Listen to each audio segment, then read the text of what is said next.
Welcome to meeting number 25 of the Standing Committee on Foreign Affairs and International Development. Point of order, Mr. Chair.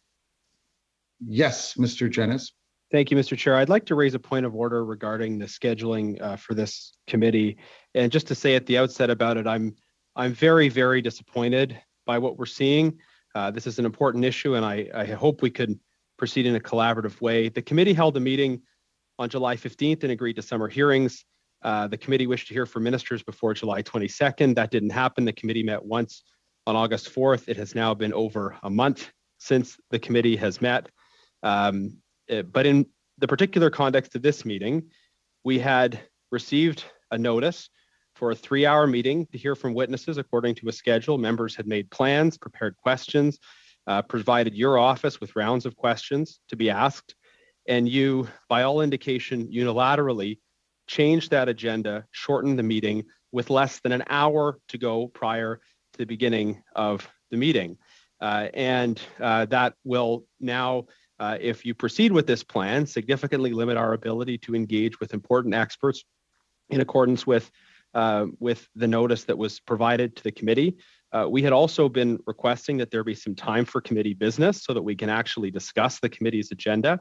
You have shortened the committee's agenda, but you have provided no additional opportunity for committee business to talk about the foregoing agenda to try to reach some kind of consensus. Of course, in cases where consensus had been reached in the past, such as having summer hearings, those weren't honored by your office. So it's very, very frustrating and disappointing to see a chair operating with respect to the schedule in the manner that you have, Mr. Chair. So I'm disappointed, I'm frustrated, and certainly this is not what the committee has seen in the past from Mr. Spangeman or Mr. Levitt, other chairs who were able to set aside their partisan affiliation and deal respectfully with all members in terms of the agenda. I wonder if you can provide an explanation as to your conduct, Mr. Chair, why you have not allowed the committee to meet for over a month and why you suddenly shortened this meeting with an hour's notice, less than an hour's notice to members, why you're behaving in such a fashion, and whether you think this is an appropriate or respectful way for a chair to operate. And if you would consider appeals from the committee to go back to the agenda that was originally proposed, which is a 3-hour meeting where we can hear from 3 hours of witnesses, and perhaps also set aside some time for committee business in the near future so that we can agree on an agenda and move forward. Thank you. Mr. Jennings, thank you for your comments. First of all, you have raised a number of different issues, but I can assure you that in consultation with the clerk and with other members, we have tried our utmost to ensure that these committee hearings do proceed. The reason why it was delayed initially was that, as you will recall, members indicated that they wanted to hear from 9 members over the course of 3 hours.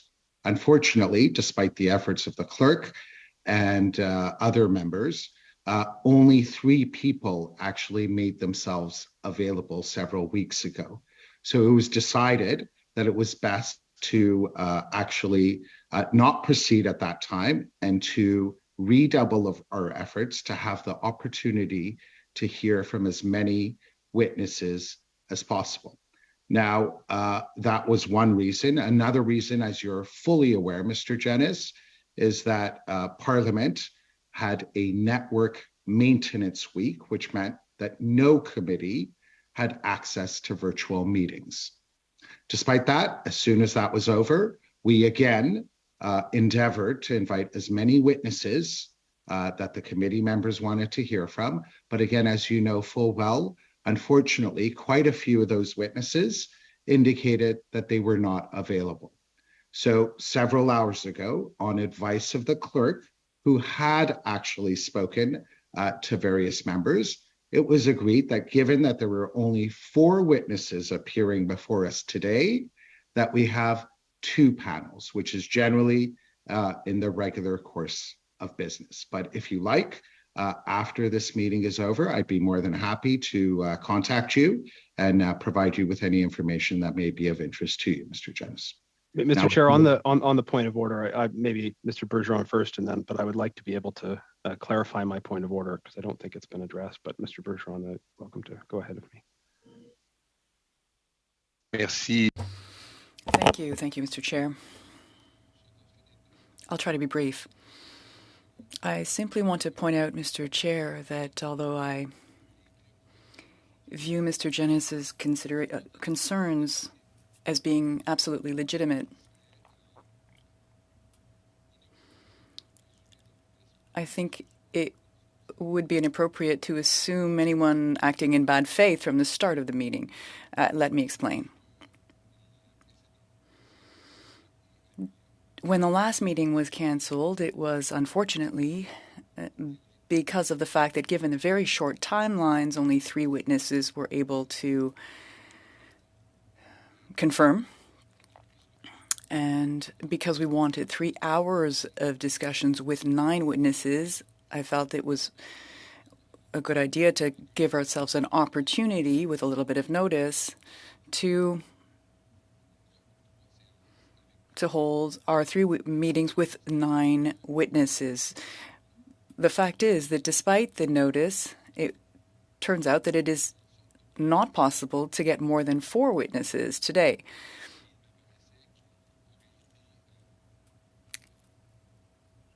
It seems to me that it would be inappropriate to spend 3 hours for 4 witnesses, whereas initially we had expected to have 9 witnesses over 3 hours. I think the chair has respected the wish of members of this committee, which is that we wanted to hear from the Ukrainian Congress, Canadian Ukrainian Congress, and on its own for an hour, and then to hear from the second panel of witnesses. Now the issue of the 3rd hour, would it have been a good idea to take advantage of this 3rd hour to have this working session on future business, as had been mentioned by members of the committee earlier? I think that's a legitimate question. That being said, perhaps it was also wise to let the dust settle to some degree once we've heard from witnesses in order to be able to really take the right approach as to our future plans. I certainly would like it that if we do have a future business meeting, that happen as soon as possible. I think today, as a 3rd hour, it would perhaps have been a bit tight, given the fact that we do need to think about, reflect on the information we will have been hearing from the witnesses. That being said, I believe that the questions asked by Mr. Genuis are legitimate. However, I believe the clerk and the chair in the circumstances acted quite appropriately with the best possible intentions. So I support the decision made by the chair. That is to reorganize our work, a decision that wasn't taken unilaterally, but in consultation with other members, and myself being one. This decision to shorten today's meeting so as to consolidate our panels and make sure that they be as interesting as possible. And that is what I wanted to add, Mr. Chair. Thank you. So Mr. Chair, on the point of order,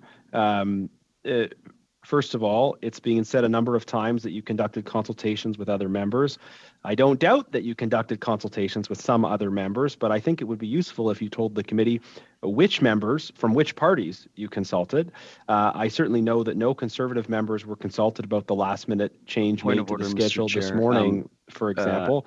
Point of order. I'm raising a point of order. So this is not a point of order. This is debate. We have a precious 2 hours, which is now 1 hour and 45 minutes to hear our witnesses.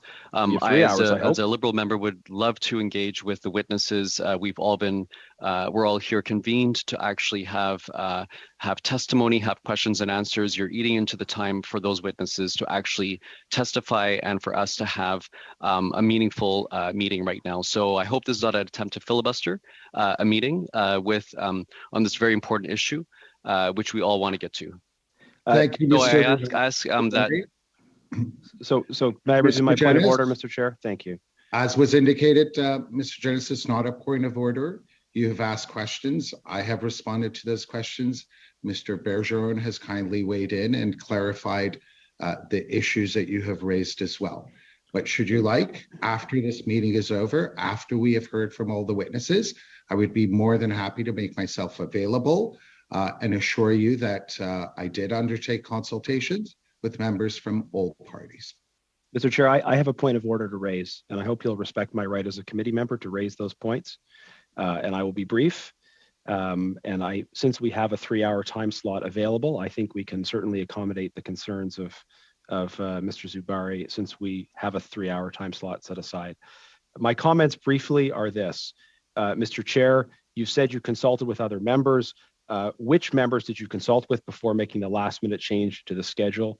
You said there's a 1-week network outage, but we had 6 weeks since the July 15th meeting, and you seem to be uniquely, compared to your predecessors, unable to schedule witnesses or find times when they are available. I don't want to presume bad faith, but that is concerning.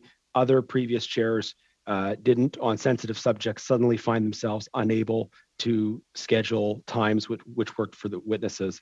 And again, I want to ask, would you set aside time at the end of this meeting for committee business, given that we have a 3-hour time slot?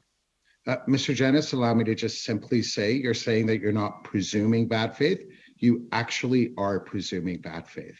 We have endeavored. I think you've shown a lot of bad faith, Mr. Chair. I do. I honestly do. Respectfully. Well, you're entitled to your opinion, but your first act as chair was to rule out of order a motion that your predecessor had ruled in order, and we were already debating. Engaging in debate, and I would ask that you extend some courtesy to the witnesses that are making themselves available today.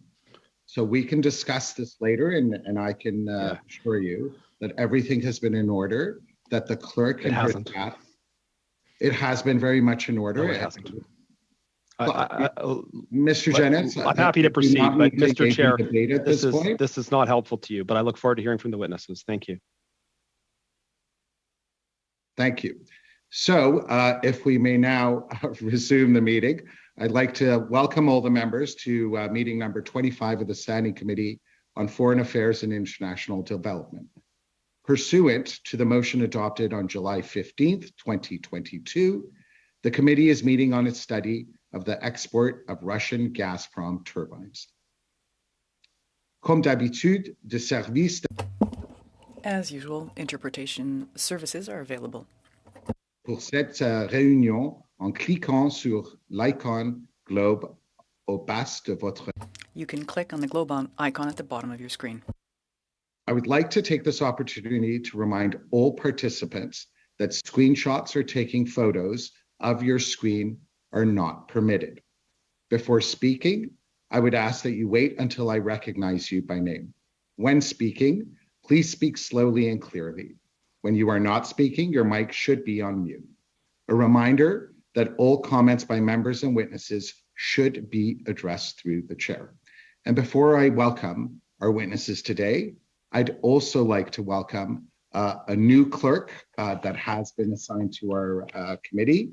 We are very, very fortunate to have with us today a new clerk who has indicated that she will be here as soon as Parliament resumes. And she has made quite a few efforts to make today's committee hearing possible. So thank you for that. Now, I'd like to welcome our first panel for the day, which are two witnesses we will be hearing from the Ukrainian Canadian Congress.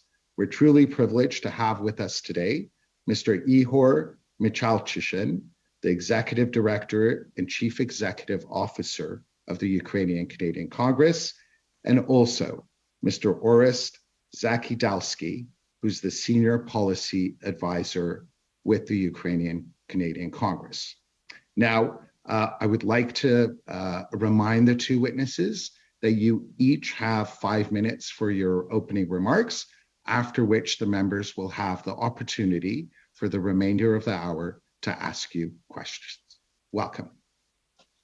Thank you, Mr. Chair. I will be providing opening remarks, and then we'll be happy to move to questions. So, on behalf of the Ukrainian Canadian Congress, it's a pleasure to be here to have the invitation to appear before you today.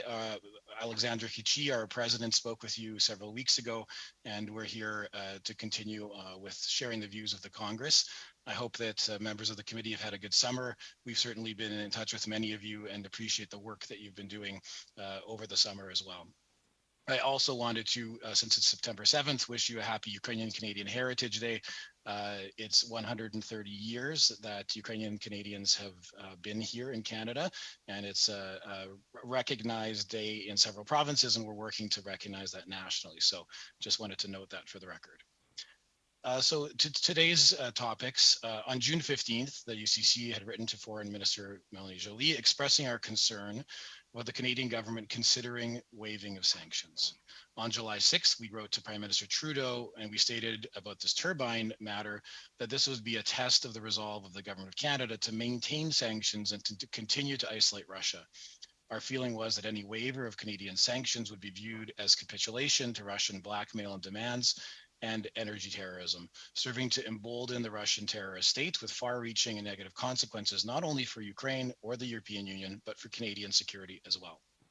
Unfortunately, we've seen the Canadian government neither heard nor heeded our concerns, which were shared by the Ukrainian government, and the waiver was granted. We've seen that the Russian government has predictably been very emboldened in demanding further concessions. Despite Canada and Germany's capitulation to the Russian demand, Russia has in fact shut off Nord Stream 1 pipelines entirely. No gas is flowing currently, and there's a continuation of escalation of stories about the reasons why the Russian gas supply isn't working this particular week or that particular week. The Kremlin spokesperson Peskov said on September 5th that Russian gas supplies will not resume until Western sanctions are lifted, using the false pretext that sanctions are preventing the servicing of Russian pipelines. This, of course, is not factual, but that is not the point. The Kremlin lies brazenly and as a matter of regular policy. What does matter is that as we've said many times, the turbine issue here has never have been about the turbines, it's about sanctions. And now Canada and Germany continue to have a choice whether to continue to play this game with Russian blackmail and demands, or whether to simply cancel the sanctions exemption and show Russia that we will not be intimidated in the face of their threats. We understand that the Russian regime responds to strength. The UCC believes it's overdue time for Canada and our allies to show this strength in the face of increasing Russian aggression and pressure. So we call on the committee to do the following. First, to urge the Government of Canada to revoke the permits issued on July 9th, 2022 by the Minister of Foreign Affairs, which allows for the repair and transport of 6 Siemens Nord Stream 1 turbines over a period of 2 years to the Russian state gas monopoly Gazprom. Second, to support the designation of the Russian Federation as a state sponsor of terrorism. Third, to support the expulsion from Canada of the ambassador of the Russian Federation and the Russian diplomatic mission. Fourth, support the suspension of issuing of travel visas by Canada to all citizens of the Russian Federation. Finally, and most importantly, we believe the tide of Russia's genocidal war against Ukraine is being turned on the battlefield by the Ukrainian people's heroic defense of their country. We know that the Government of Canada can continue to play a leadership role in ensuring that the Ukrainian people have the equipment, weapons, and means with which to finish the fight and ensure the victory of freedom over tyranny. $500 million was allocated in Budget 2022 for military and security support to Ukraine, and we know that these funds have been spent and exhausted. So we urge this committee to support us in reviewing the ways that Canada can substantially increase our military assistance to Ukraine going forward. We look forward to your questions and discussing Canada's support for Ukraine. And I would also note that the committee may wish to consider in the future a working visit to Ukraine, as we've seen legislators from many countries visit Kyiv, visit Ukraine to talk to their Ukrainian counterparts and get a sense of the matters on the ground. So with that, I'll close my remarks, and we're open to questions. Thank you, Mr. Chair. Thank you, Mr. Michalchyshyn. We now will hear from Mr. Zakydalsky, please. 5 minutes, sir. I actually don't. Excuse me. I actually don't have opening remarks, so we're more than ready and welcome any questions from the members of the committee. Thank you very much for that. Now we will start off our round of questioning. The first round will consist of 6 minutes of questions, and the first member to proceed will be Mr. Jennis. Mr. Jennis, the floor is yours. Well, thank you, Mr. Chair, and it's great to see the Ukrainian-Canadian Congress back after so long. I have a couple questions about other matters related to Ukraine before we get to turbines. My first question is, to your knowledge, is there a fully operational Canadian embassy in Kyiv right now? Sure, I can answer what we know publicly. We know that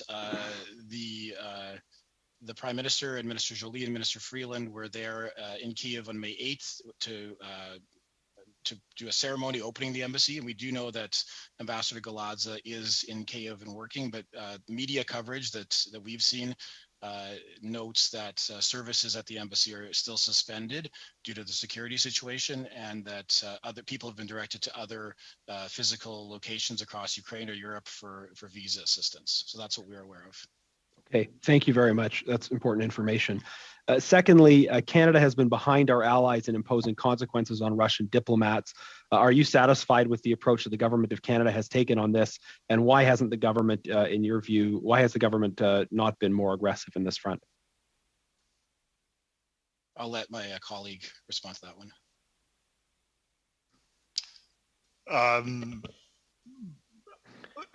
In our view, I mean, I'm not sure why the government hasn't responded to those calls. I mean, we've seen several countries in Europe expel numerous Russian diplomats.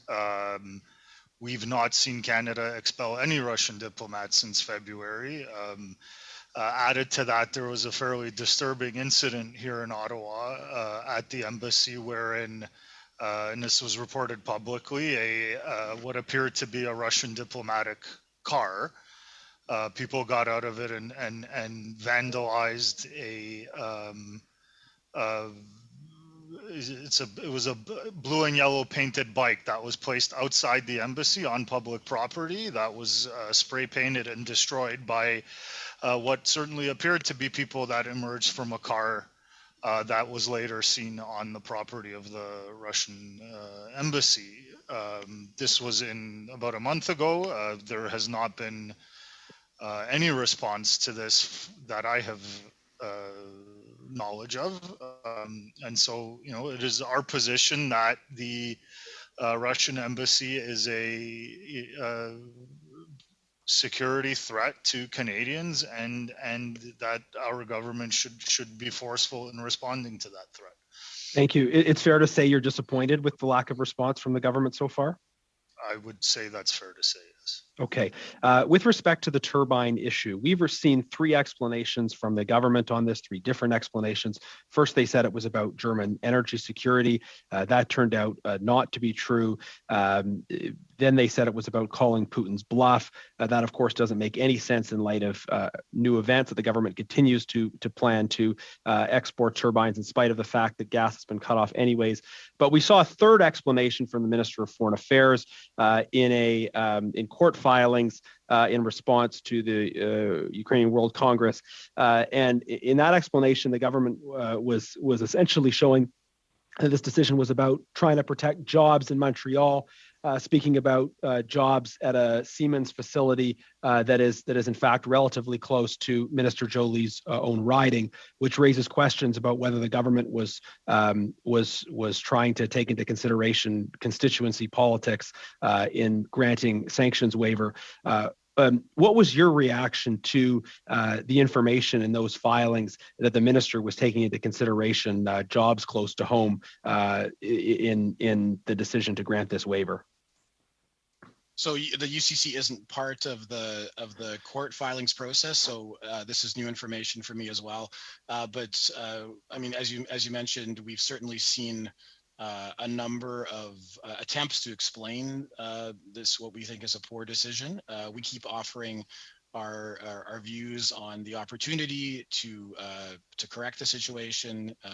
During the German Chancellor's visit, we thought that was an ideal opportunity for both countries to, with Ukrainian support, make amends and make some clarity on the situation. So the documents you reported on have not been reported publicly. I've never heard any situation of Siemens responding to sort of going out of business if they don't have this particular contract. They're a large multinational company with many processes underway, I'm sure. But I'll let the documents speak for themselves, obviously, in court in terms of how the government is responding.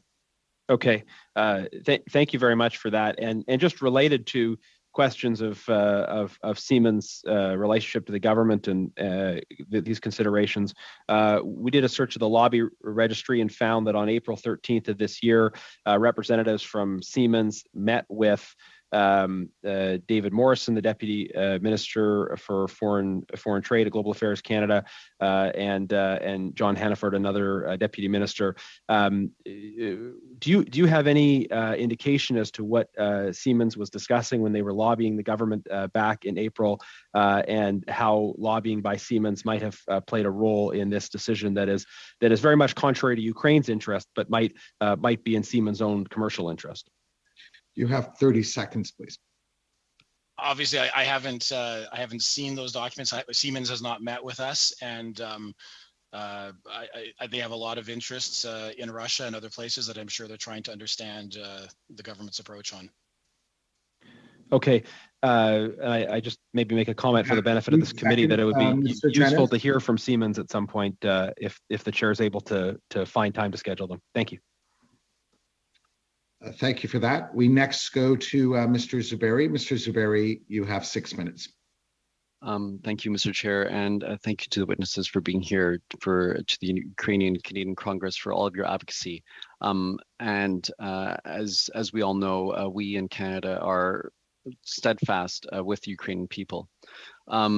In your opening remarks, you mentioned a number of points, one of which was that you are advocating for Russia to be added to a list of state-sponsor terrors. In 2017, Mr. Zakydalsky, you also made testimony saying that the same point, that Russian Federation should be added to the state sponsor terror list, or a state sponsor of terror, I should say. At the end, President Biden decided recently, I should say, to not designate Russia in this way. What do you make of Biden's decision to not do that?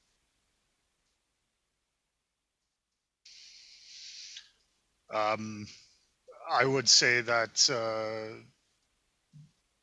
that is a decision that we hope the president will review and take another look at. In the U.S. Congress, there is wide support for this designation. A Senate resolution passed unanimously. Now, I mean, we all know our friends down south, and the U.S. Senate doesn't pass anything unanimously. But this passed unanimously. This was a resolution introduced by Senator Graham and Senator Blumenthal, calling on the administration to, in fact, designate Russia a state sponsor of terrorism. We know also that Speaker of the House, Ms. Pelosi, is a strong supporter of this position. She is, of course, from the president's party. And so we do hope that both the Senate and the House will encourage the president to revisit that decision. And certainly we look to you to encourage both American legislators and in your interactions with the U.S. administration to also encourage the United States and us together to list Russia as a state. In the U.S. it's called state sponsor. Here it's called state supporter of terrorism. The designation means the same thing. And certainly this is long overdue. I mean, the shooting down of flight MH17 was in July 2014, and certainly a country that shoots down civilian airliners is engaging in terrorism. So I wanted to switch gears for a moment and talk about the German ambassador's testimony recently in August around the disinformation war that is being waged by Russia. And I think that we all can agree that that is what Russia does. And with respect to the turbines, we know that Russia has put forth that it's because of sanctions that gas and oil cannot be delivered to Germany. We proved at the end that that's not the case, that the turbine that Russia said was needed to be utilized so that energy could flow to Germany, that it was not the case that this turbine in question was absolutely essential for that. Russia is now refusing to actually utilize this turbine. Do you think that there would have been you think that the disinformation war would have been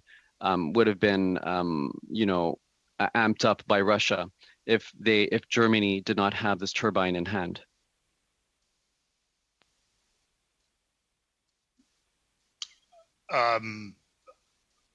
I don't know what Russia would have done if we hadn't waived the sanctions on Russia. I presume that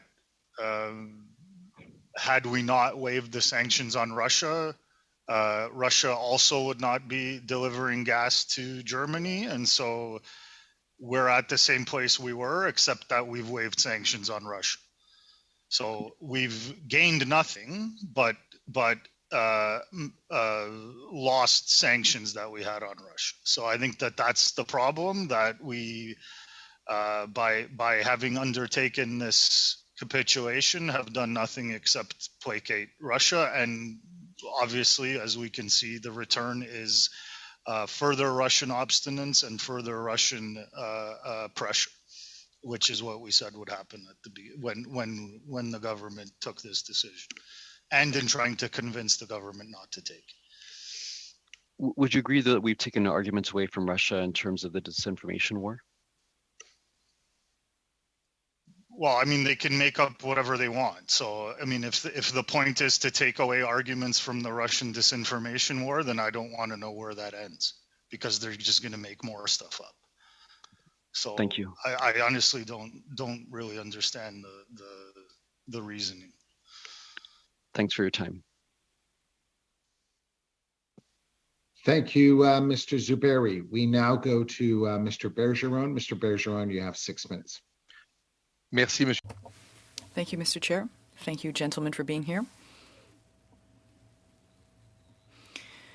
Your testimony is extremely relevant given the committee's work. During the session, when we heard from Ministers Wilkinson and Joly, I asked a question. What would be the grounds? Because we really did make an effort to make sure that this exemption be revocable. And at that point, I asked what would be the grounds for revoking this exemption. And unfortunately, for reasons of time, the Minister Joly did not have time to answer the question. But I would like to address this question with you. Minister Wilkinson, in an interview on Radio-Canada, said that Russia's game has been made obvious, but he still hopes that the turbine will return to Gazprom and be serviceable, used. The Minister of Foreign Affairs said to CBC News that she did not intend to change her decision despite Gazprom's decision not to allow that first turbine in. Now that this Russian game has been disclosed, what would be the relevance of maintaining this sanction, this exemption? Thank you, Mr. Bergeron. I have to say I agree with you in your question that it is unclear several weeks, months later why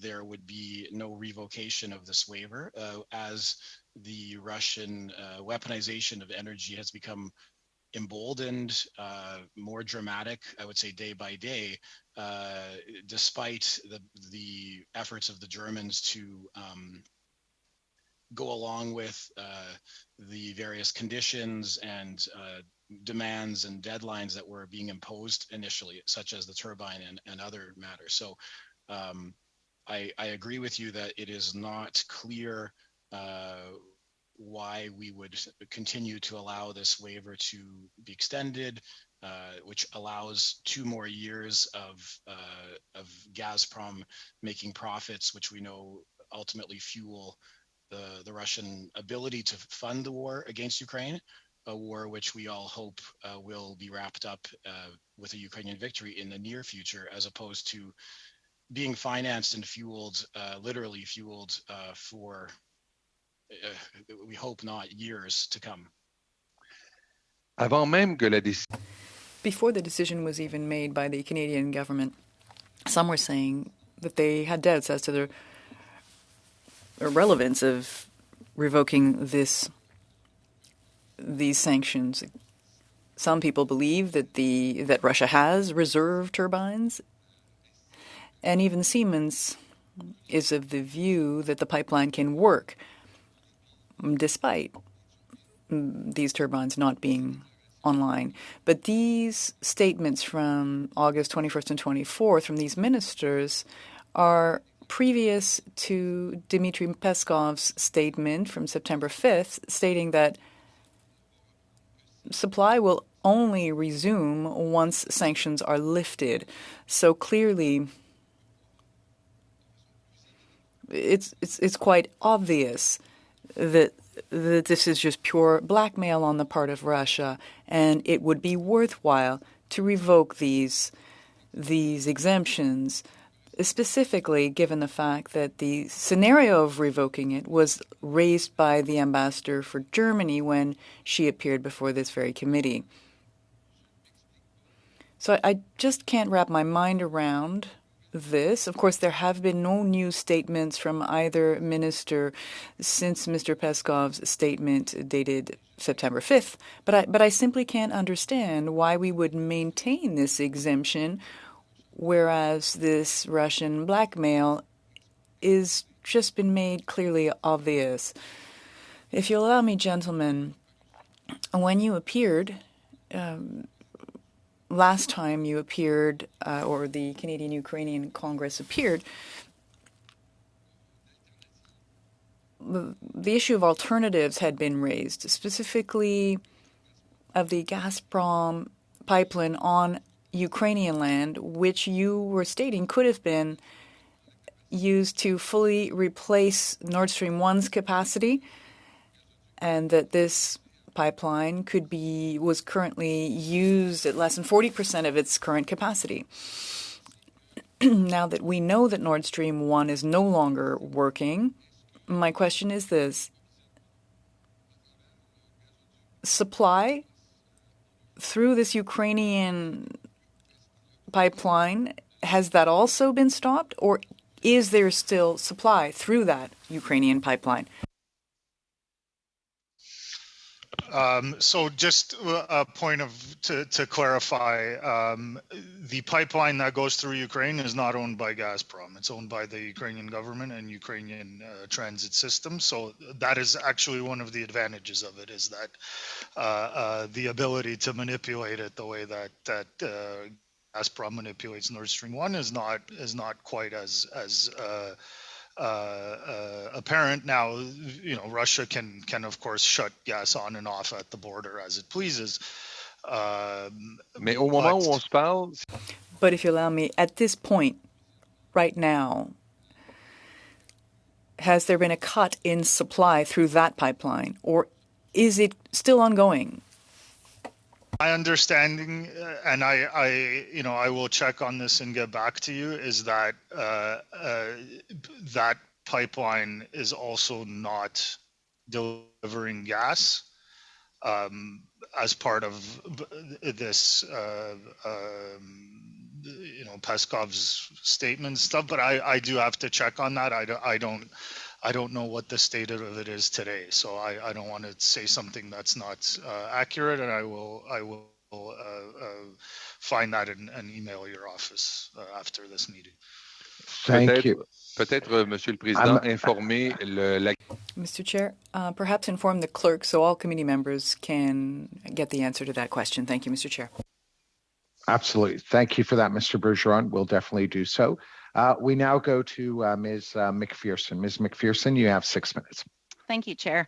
And like all of my colleagues, I would like to thank the members from the UCC for being here today. I'd also like to just take a moment and acknowledge the generosity that they have shown with regards to their time throughout this entire period. I know that many of us request information from them, get information from them, and are informed by them on a very regular basis. So to Orest and Ihor, thank you very much for that. And I would be amiss as well if I didn't acknowledge the UCC Alberta Council and what an amazing job that they are doing in my home province as well. I want to start today with the waiver question. I mean, that's ultimately why we are here. And similar to my colleague, Mr. Bergeron, I just don't understand why at this point the government has not been willing to revoke that waiver.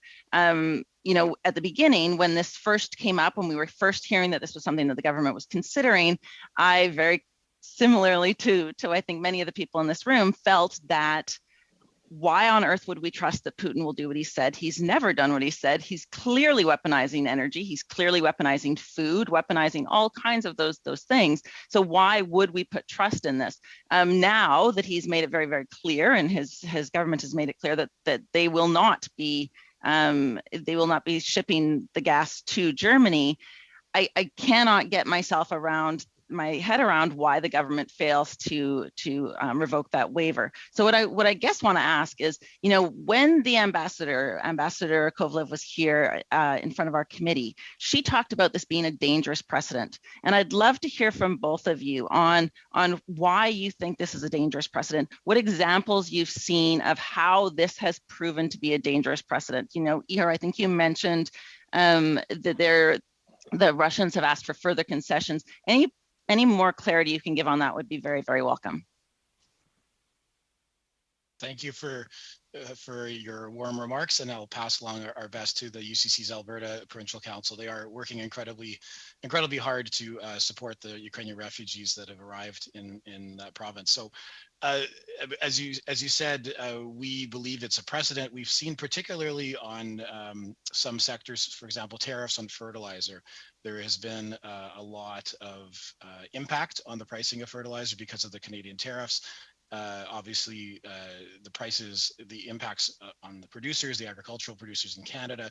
And so we've seen pressure, on the government publicly to move on these tariffs, to reduce these tariffs, to exempt them, and so that's one example. I would say the most public example that we can give you where we've been urging the government to remain strong on this issue, to remain consistent.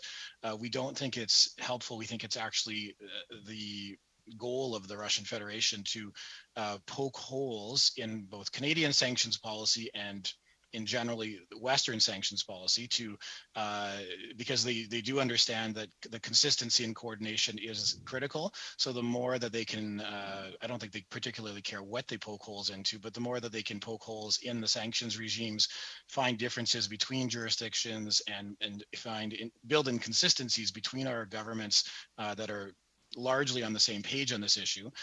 We believe that is their overall goal, and part of their, as was said, part of their goal of disinformation, to say that that the West is kind of inconsistent and incoherent in applying this kind of pressure. So, Orest, anything to add to that point?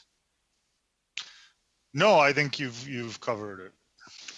And for knowing that this is an attempt to poke holes in the sanction regime or the cohesiveness with our allies, which of course nobody wants to see, do you think that this waiver has and continues to impact on Canada's credibility around the world? And if so, what are the implications of that? Well, I think it's become the most high-profile international issue, which involves NATO allies, Ukrainian allies, and continues to propel itself forward now for several months without resolution, and it has caused the kind of discussion in Canadian parliaments and other parliaments and in the media, which requires tough questions and tough answers. And as has been pointed out, I can't give you clear answers on why the Canadian government's position is thus, and you've heard from the German government's representative about their position as well, which we certainly have questions about as well. So I think this example can be wrapped up, as you said, with a review of this waiver, with a review of the facts and the situation on the ground, with an undertaking to work with the government of Ukraine as they had pledged through their ambassador, through their government, in their previous and initial reaction to the suspension. We believe there are many better options. There continues to be many better options than the current situation, and are, I would say, surprised by the entrenchment, perhaps, of the positions and reluctance to listen to alternatives. Yeah, I was also surprised by that, by Minister Joly not agreeing to look at that. And certainly, I think this committee should be looking at that as we go forward. Thank you, Ms. McPherson. That concludes the first round of questioning. We will now move to the second one. Regrettably, we're going to have to adjust the time a bit, so each member will be provided 4 minutes. And we start with Mr. McLean. Mr. McLean, welcome. The floor is yours for 4 minutes.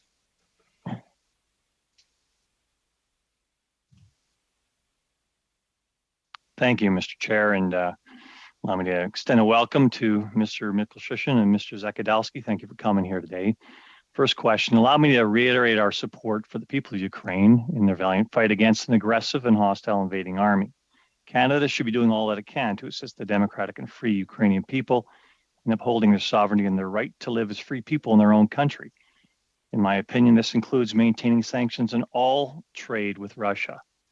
Now, as recently as August 22nd, Canada's Prime Minister stated Canada will be there to support Ukraine and Ukrainian people with what they need for as long as it takes. Words in the air, without any substance, after the government's decision in July to grant a 2-year exemption to federal sanctions, allowing a Canadian company to return repaired turbines from a Russian-German natural gas pipeline. A decision Ukraine's President Vladimir Zelensky called a manifestation of weakness, with which I agree. No sooner had the Canadian government capitulated than Russia constrained supply of natural gas to Europe. The narrative quickly changed to saying that we called Russia's bluff because we didn't want to be blamed for the shutdown of Russian energy delivery to Europe. Now, Mr. Michalchyshyn, is it your opinion there was any bluff to call, or this is just another narrative pivoting from a government with diminishing relevance in international affairs? Thank you for the question. As our president said several weeks ago, as we're saying today, we don't think that meeting Russian deadlines, which we would call bending to Russian blackmail, to cancel these sanctions and to enact exemptions as per the desire of the Russian Federation. We don't think that that's a wise move. We support Canada working as a strong Ukrainian partner, as is Germany, as are many countries which are meeting to decide, their future support. But we think that we can't overlook this. This has become a major international matter. It is part of the Russian disinformation flow, as has been said, and they continue to find an oil leak a week, basically, to find reasons why they're not going to provide more energy to Europe. So we respectfully call on the government to reconsider. Yeah, thank you. And let's explore energy security and the notion of weaponizing energy that one of my colleagues previously referred to. In 2009, Ukraine underwent its own natural gas supply conflict with Russia. In that sense, Russia showed a clear resolve to weaponize its energy supply to Europe. In spite of this, many European countries ignored the obvious and doubled down on the supply of Russian gas. If Nord Stream 2 had been finalized, fully 80% of Germany's natural gas would have come from Russia. Can you comment on the naivety of European countries doubling down on energy supply from a hostile provider for the sake of relatively cheap energy versus the obvious outcome of the energy insecurity that was going to ensue? I would say, first of all, in Nord Stream 2, it was completed, and as many people said at the time, its completion will make a larger Russian invasion of Ukraine far more likely, which is what transpired weeks after the completion of Nord Stream 2. The full-out invasion was launched. I mean, we've seen, thankfully, the German government has canceled, for now anyway, it's the certification of the pipeline. I would say that, through the last decade or more, there were a lot of voices in Europe and in North America making quite clear to European partners that the policy that they were pursuing was not conducive to European security. Even Nord Stream 2 was strongly opposed by the American government, and who decided to, let Germany pursue this policy despite American misgivings. The result is what we see now. Thankfully, after the full Russian invasion of Ukraine, a lot of European countries are revisiting the wisdom of their policy and are changing it. Now, it is no comfort to the Ukrainian people nor to us that happened after a Russian invasion in which tens of thousands of people have already been killed and thousands more will be killed. Yeah. No, thank you, Mr. Zakydalsky. Let me intervene. I've only got so much time here, and it's a point I also raised with the German ambassador a year and a half ago. Mr. McLean, I'm afraid you're way over time, so we're going to have to go to the next member. And the next member is Mr. Sarai. You have 4 minutes, Mr. Sarai. Thank you, Chair, and thank you to both witnesses.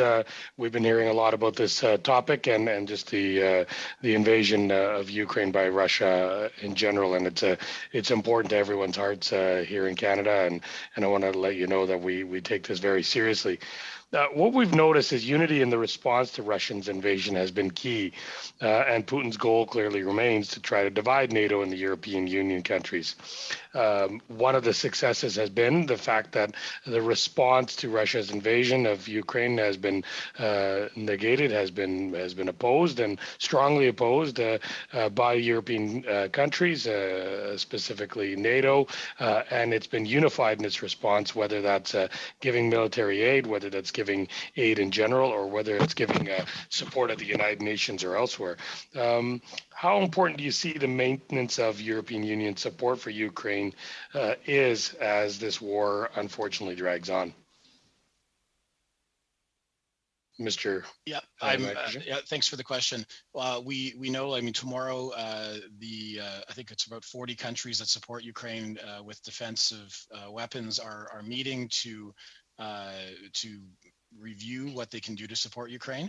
As I think was mentioned at the previous meeting, it's quite clear that within Europe, there are differences of opinion on this issue. The EU members that border Russia, the Baltic states, Central and Eastern European states, have a very different view and understanding through history and experience of dependency on Russia, and I think have a quite different view than Germany and some of the other countries that have this reliance on Russian gas.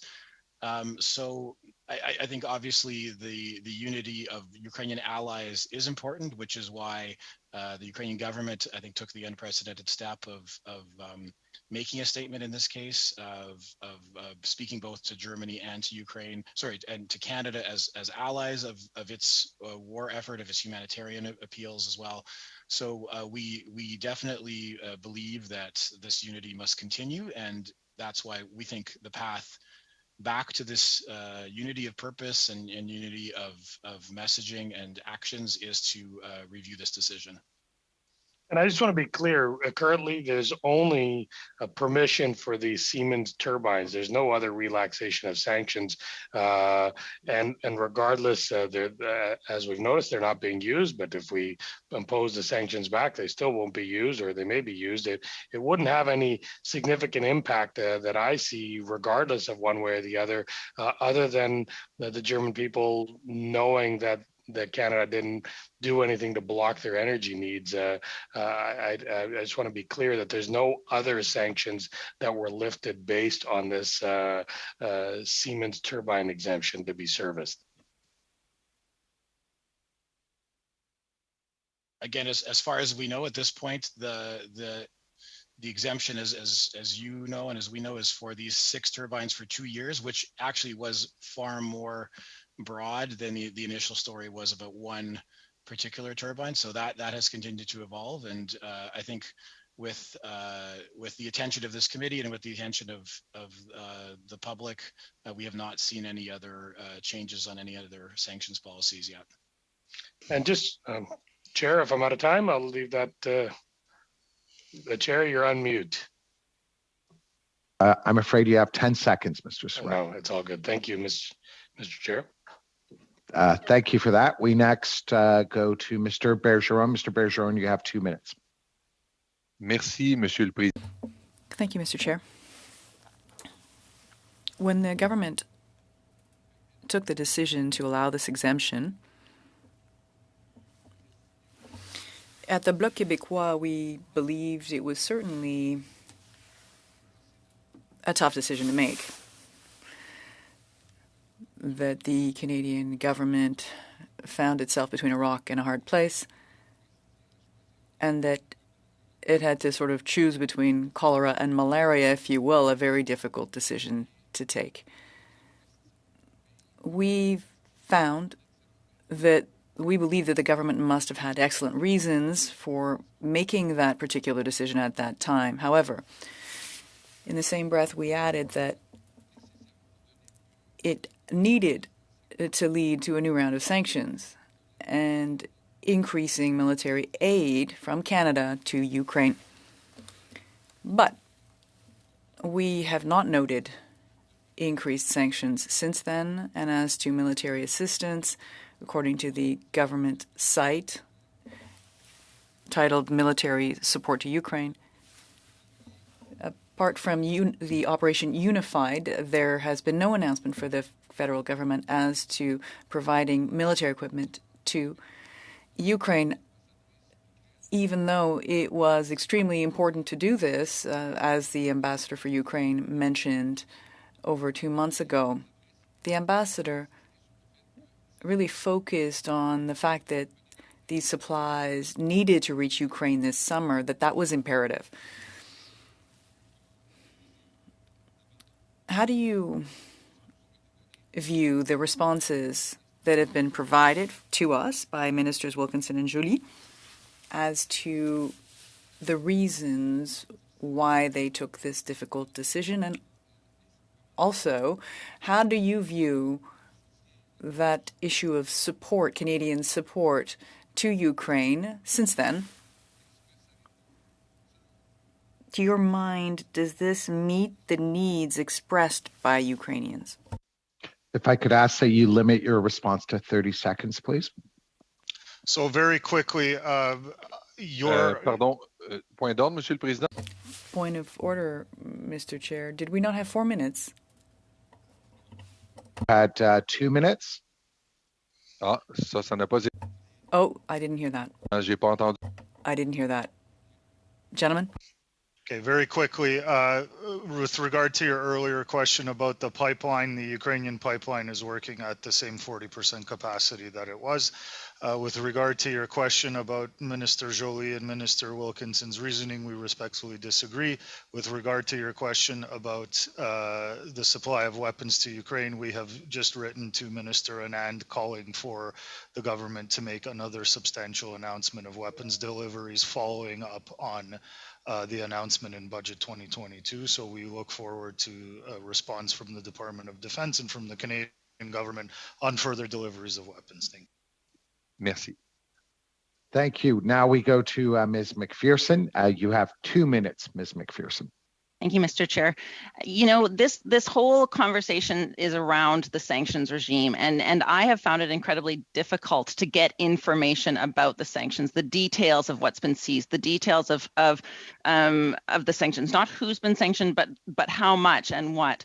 So I'd like to just take a moment, if I could, please bear with me, to read into the Hansard a request, a motion that I brought forward on May 31st, 2022. And it is that pursuant to Standing Order 108.2, the committee conduct a follow-up study to the 2017 Foreign Affairs Committee study on Canada's sanction regime, titled A Coherent and Effective Approach to Canada's Sanction Regimes, Sergei Magnitsky and Beyond, and that the committee review the government's implementation of the recommendations in the 2017 report, that the committee review the need for new recommendations, if any, resulting from Canada's response to the situation in Ukraine and other situations since 2017, that the committee hold no fewer than 4 meetings, that the committee report its findings to the House, and that pursuant to Standing Order 109, the government table a comprehensive response to the report.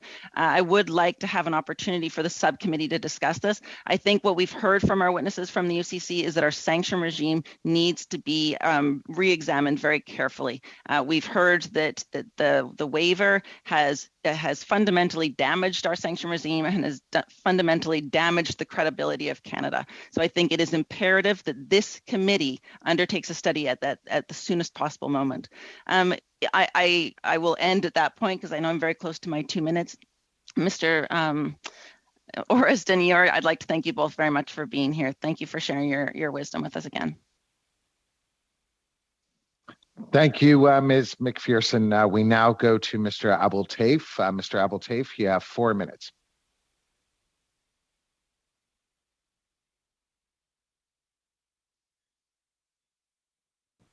Mr. Chair, I don't believe Mr. Abdeltaif is on it, so either I or Mr. Chong could take the round. I'll defer to Mr. Chong if he wants to, but otherwise I'm happy to proceed. I guess this is the limits of hybrid meetings, that we can't whisper to each other like we normally do. But you might as well proceed, okay, Mr. all right, Dennis. I'll proceed. Excellent, thank you. Thank you, Mr. Chair.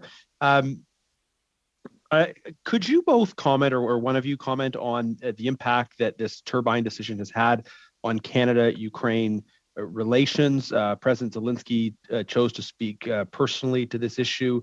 I know from friends and contacts I've spoken to in Ukraine, there's just a lot of disappointment, a sense of betrayal. There's a long history of close relations between Canada and Ukraine, but in this very dark time for Ukraine, what was the significance of this decision for Ukraine? And then maybe related to that, the government talks about standing with our allies. Our ally Germany, our ally the U.S. said this is okay, but Ukraine is supposed to be an ally, and yet the government speaks of standing with our allies with no acknowledgement of the response to this decision from Ukraine. Thank you. As you've seen the president's statements, you've heard the ambassador's statements, so I don't need to repeat those. We believed that the path forward was going to involve more direct cooperation between Canada, Germany, and Ukraine to find a solution that everybody was pleased with and comfortable with. Ukraine counts on Canada as a key ally, in the last 30 years of building its democracy, and particularly now at this moment of greatest need with a Russian invasion. So it isn't a great moment. It isn't a great moment to have allies arguing between each other about this, but we do know that the Ukrainian people, have the support of Canada, have the support of the Canadian people, and we look forward to moving past this conversation, moving past this specific topic to return to a strong sanctions regime and focus on the future where there is more discussion on what Canada can do next. Thank you, Mr. Chair. And I personally, I think the study that Ms. McPherson spoke about into the effectiveness of our sanctions regime would be very important and worthwhile, building on the work that we're doing in the context of this discussion. Kind of a follow-up question to Mr. Bergeron's point. There are some of us who took the position right at the beginning that this was a terrible decision, and that was where we were at as a Conservative Party. But I think there were others who were maybe a little bit more sympathetic to the government's decision initially, and then since more facts have become clear, since Russia hasn't used, Gazprom hasn't taken the first turbine and is seeking further concessions. More and more people are coming over to the point of view that surely, even if the decision was justifiable in the first instance, there's no reason to continue the waiver now. Have you had ongoing engagement with the government? Even in the last couple days since the most recent announcements from the Kremlin, what is the government saying now? Are they saying the same things? Are they saying different things compared to what they were saying at the beginning of this? I'll quickly just answer. We've about a week or more ago, we wrote again to Minister Joly, making the point that now is the time to cancel this waiver. We have not, we have not yet heard back from the office of the Minister of Foreign Affairs, and we will follow up. And should we hear something, we will of course be happy to share that. Okay, thank you. And I'm assuming you would welcome the opportunity for further engagement with the minister. I know we would welcome the opportunity to have her back as some of these new revelations have come out. Are you seeking opportunities just for further engagement with the minister to get clarity on what the government's position is now in light of the new information?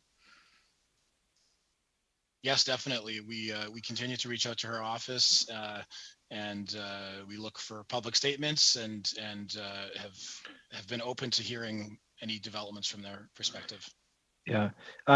Further following up on Mr. Zubari's comments, one of the principal arguments for sending this turbine. I'm afraid you're out of time, Mr. Jennis. We now go to Ms. Ben-Dayan. You have 4 minutes. Ms. Ben-Dayan. Merci beaucoup, Monsieur le Président. J'espère que... Thank you very much, Mr. Chair. I hope you can hear me. Before I move to questions, I'd just like to get back quickly to the subject raised by my colleague, Mr. Bergeron.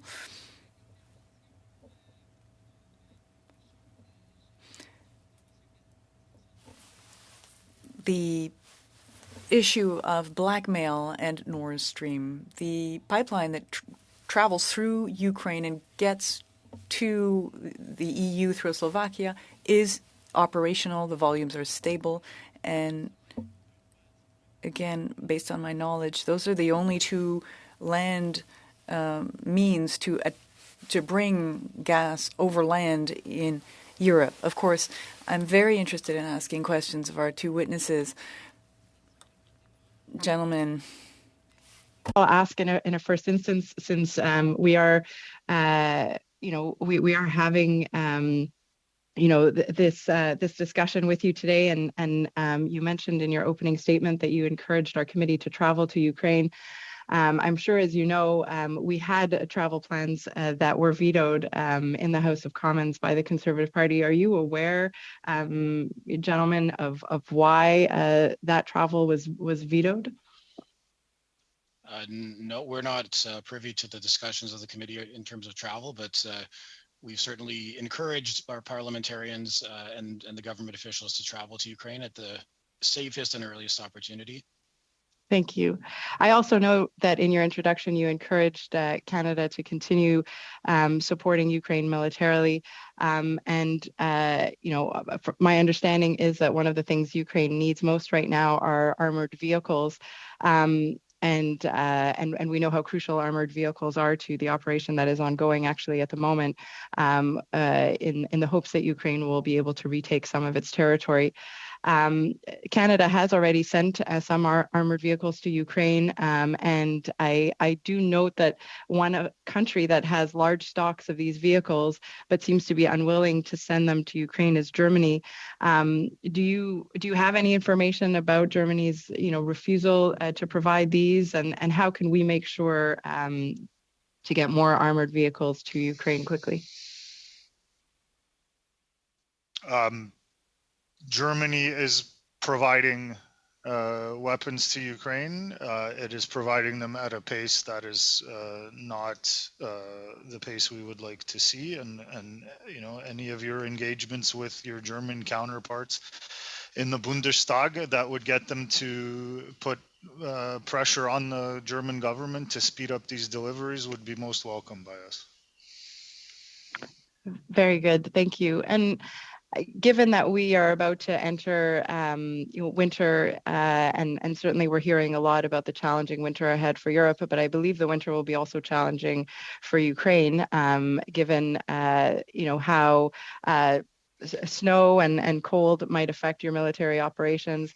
How do you see the coming months in Ukraine on the ground, and how can we make sure that you have the best possible tools over the course of the coming months?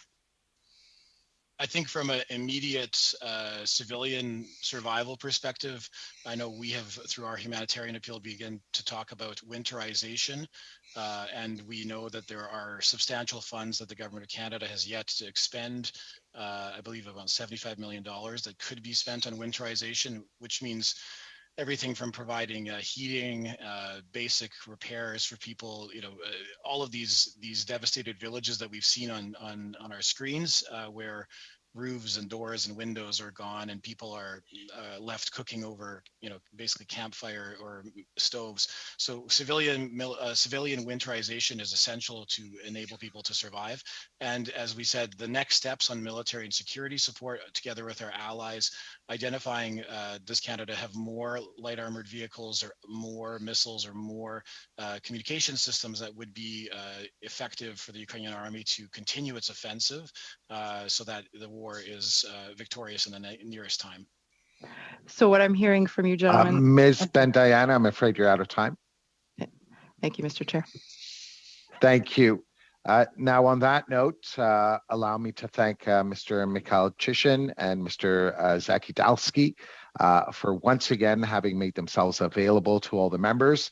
I know I speak on behalf of all of us when I thank you for the tremendous advocacy you are doing, and for always having been the font of knowledge on all issues relating to Ukraine. Thank you for your time. Thank you. It's an honor to speak with you. Now, members, we'll suspend the meeting briefly, just for a few minutes to allow our witnesses to leave. And we will, of course, continue for the second hour with 3 new witnesses. Thank you.